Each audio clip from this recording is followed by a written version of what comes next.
ఇదే నామం అంటే, ఇప్పుడు నువ్వేదో ఒక నామం తీసుకుని, ఎవరో ఒక గురువు దగ్గర నాకు బ్రహ్మోపదేశం అయిపోయిందనుకుంటావమ్మా, అది కాదు. నిన్ను నువ్వు తెలుసుకుంటూ నీ జీవితాన్ని ఎప్పుడైతే వచ్చే ఆటుపోట్లన్నిటిని కూడా అర్పణ చేసేసుకున్నావో, ఆ వచ్చే ప్రతి దాన్ని మహాప్రసాదంగా ఎప్పుడైతే స్వీకరించేసావో చూసారా? అదెక్కడికి తీసుకెళ్తుంది? ఈ ద్వైతానికి, అద్వైతానికి అతీతంగా మనల్ని తీసుకెళ్ళిపోతుందనమాట. ఇది చాలా స్పష్టం.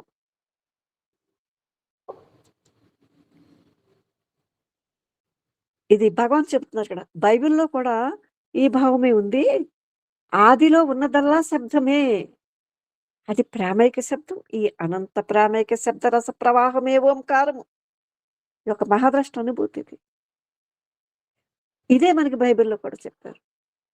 ఇక్కడ మనం చెప్పుకునేది బైబిలు మత మత మత ఏమంటారు దాన్ని వివక్షతతో దాన్ని కూని చేసేసాం. అది కూని అవ్వదులెండి. అదవ్వదు. అది సంపబడదు. అదెప్పుడూ సజీవి అయ్యుంది.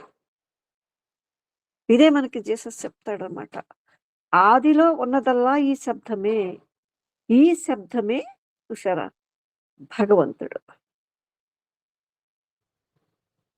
భగవంతుడి ఇది మనకి బుద్ధుడు కూడా చెప్పిందిదే. ఇదే మన జేకే చెప్తా ఉంటారు. శబ్దం కాని శబ్దాన్ని ఎప్పుడైనా విన్నావా అని.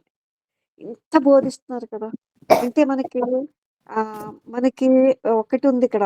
ఎందుకంటే మనం గట్టిగా పట్టు కూర్చుంటాం మనయన్నీ కూడా. అర్పణనేది రావట్లేదు. అమ్మా దివ్యశక్తి నీ ఇచ్చ నెరవేరుగాక అని హృత్పూర్వకంగా మనం ఎప్పుడైనా చెప్పుకుంటున్నామా? ఏదో మన తెలివితో అన్నీ సాల్వ్ చేసేసుకోవాలనుకుంటాం. అదెలా? ఇక్కడ చూసారా జీసస్ ఏం చెప్తున్నాడో? భగవాన్ చెప్తున్నారు. ఇది భగవాన్ ఎత్తుకున్నారు ఎందుకో ఇది. ఆదిలో ఉన్నదల్లా శబ్దమే. ఆయనంటాడు, ఆది యందు ఒక శబ్దమున్నది. అదియే దేవుడై ఉన్నది. మరప్పుడు ఇక్కడ ఏంటి? ఏం చేస్తాం మనం ఇక్కడ చూడండి. అనేక వాటిల్లో చిక్కుకుపోతున్నాం అనమాట. కర్మకాండని పెంచేస్తున్నాం.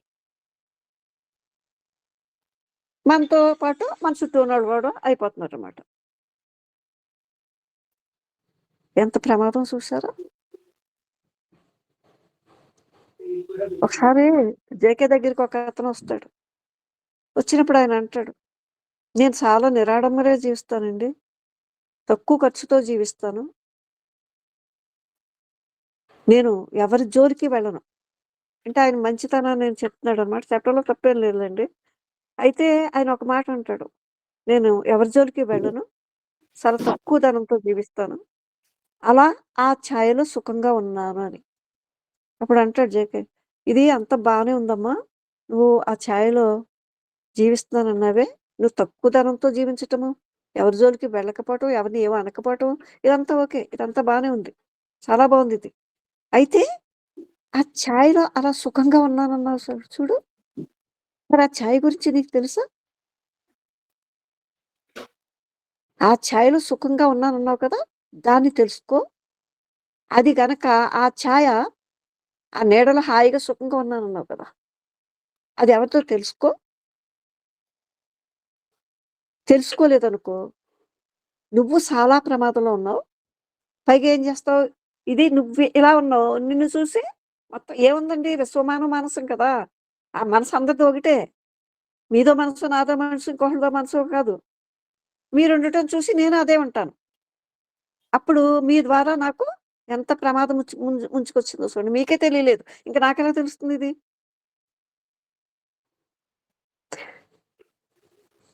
ఈ ఉట్టి పదాలు కాదు. మీ లోతులకు తీసుకెళ్ళే ఆహ్, ఆహ్, ఇది బోధ చూడండి.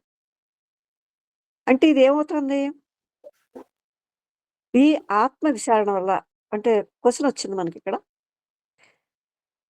భగవంతుడి నామం తెలియవస్తుందనమాట అని అడుగుతున్నారు. అవును. ఎందుకంటే నువ్వు ఏ జపం అయితే చేస్తాననుకుంటున్నావో, ఆ జపానికి ఆహ్, ద ఆ జపరూపం నువ్వే. అది తెలియనప్పుడు జపరూపం నువ్వే అని తెలిసినప్పుడు ఇంక నువ్వు జపం చేసేదేముంది? నువ్వే ధ్యానమై కూర్చున్నావు అనే ఆ తెలివి నీకెప్పుడైతే వచ్చిందో చూసారా? ఆ సున్నితత్వం అనమాట. దీన్నే అంటాం మరి. అది ఆహ్, ఇంక ధ్యానమే నువ్వైపోయావనమాట. అక్కడి నుంచి ధ్యానం అదసల అప్రయత్న స్థితనమాట అది. నీ చర్యే ధ్యానం అయిపోతుంది. ఆ తెలివి, ఆ ప్రజ్ఞ ఉంది చూసారా? అది చర్యగా మారిపోతుంది. అందుకని భగవాన్ అంటున్నారు. దీనివల్ల నీ నిజ స్వరూపాన్ని తెలుసుకుంటే ఎంతో అద్భుతంగా ఉంటుందని భగవాన్ ఇక్కడ చెప్తున్నారు మనకి. అంతకు పూర్వం ప్రయత్నంతో సాగే జపము అవిశ్రాంతంగా, అప్రయత్నంగా హృదయంలో కొనసాగుతూ ఉంటాయి. చూసావా? ఇంకిక్కడ ఈ తెలివుండాలి. వాటి కోసం నువ్వు పెద్ద ప్రయాస పడక్కర్లేదు. అందుకని భగవాన్ మళ్ళీ ఇంకో క్వెషన్ అడుగుతున్నారన్నమాట ఇక్కడండి. అదే సమయంలో జపం నేను ఎంతకాలం చేయాలి? ఇది ఈ సమయంలో భగవంతుని రూపంపై నేను ఏకాగ్రత కలిగి ఉండాలనా అని అడుగుతున్నారన్నమాట. చూసారా? ఎంతకాలం చేయాలంటే నీ సహజస్థితి వ్యక్తం అయ్యే వరకు చూసుకో. నువ్వు జపవేశం కావాలనుకుంటే. మనమేమనుకుంటాం భగవాన్ జపం చేయమన్నారు పర్వాలేదు అనుకుంటాం. అదేమంటున్నారు ఇక్కడ?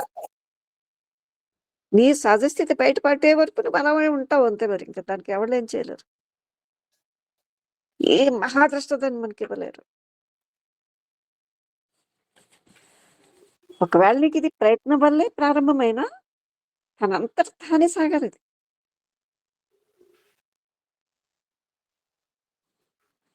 ఉన్నదే సత్యము. చూసారా? ఉన్నదే పరమ సత్యం. అదే నీవయ్యున్నావు. రూపం కానీ, జపం కానీ, మంత్రం కానీ, విచారణ గాని, ఇంకా ఏ ప్రయత్నమైనా సరే, దానికి ప్రతీక మాత్రమే. చూసారా? అప్పుడు ఇలా ఇలా చెప్పినప్పుడు ఇది మనం విన్నాం కదా! ఇప్పుడు అలా ఉండటానికే మనకి మోతుండాలన్నమాట. ఎంతసేపు మోతుండాలది. ఎందుకంటే ఇవన్నీ కూడా ఒకే ఒక సత్యంలో ఇమిడిపోయి ఉన్నాయి. ఇక్కడ నువ్వు జపమన్నావో, ధ్యానమన్నావో, లేకపోతే ఇంకోటేమన్నావో, ఆ! ఇవన్నీ కూడా ఇవి అసత్యం ఏదైతే ఉందో దానంతటిని కూడా దూరంగా ఉంచడానికి మనం చేసే ప్రయత్నాలు. అందుకని మనం మన ప్రయత్నాలు అంటే మన భావాల పట్ల అనురక్తితో, లోక వ్యవహారాల పట్ల మమకారంతో మనం అప్పుడు కూడా ఆ సత్యంలోనే మనం మునిగి ఉన్నాం. నిన్ను నువ్వు తెలుసుకున్నప్పుడు ఇదంతా తెలుస్తుందనమాట. ఇప్పుడు ఇలా ఎప్పుడైతే నిన్ను నువ్వు తెలుసుకున్నావో, ఈ వ్యాపకాలు ఆగిపోతాయనమాట. ఈ వ్యాపకాలు ఎప్పుడైతే ఆగినాయో, అప్పుడు ఆ పరమ సత్యం ఎరుకగా మిగులుతుందనమాట. కొత్తగా వచ్చేసి మననేదో ముంచేసేదేమీ లేదిక్కడ. చూసారా?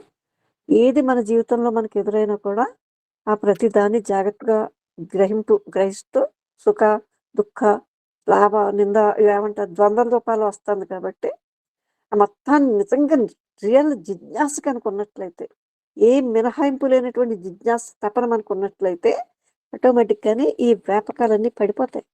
శరీరంలోకి రావండి. ఇది మీకే తెలుస్తుంది. ఇది తెలియాలి కూడా.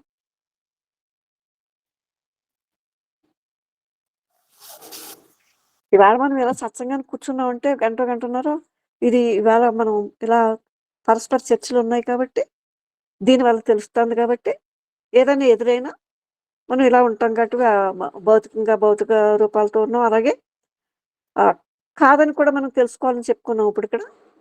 ఇక్కడ అందుకని ఇవి ఏదైతే మన ముందుకొస్తున్నాయో, ఈ గ్రహింపు ఉన్నట్లయితే, ఆ వ్యాపకాలు మీరు దూరంగా ఉంచక్కర్లేదు. ఏ ప్రయత్నం లేకుండా వాటంతట అవే బలహీన పడిపోతాయన్నమాట. ఇదే మన నిజ ప్రకృతి అసలు. నిజ ప్రకృతిది.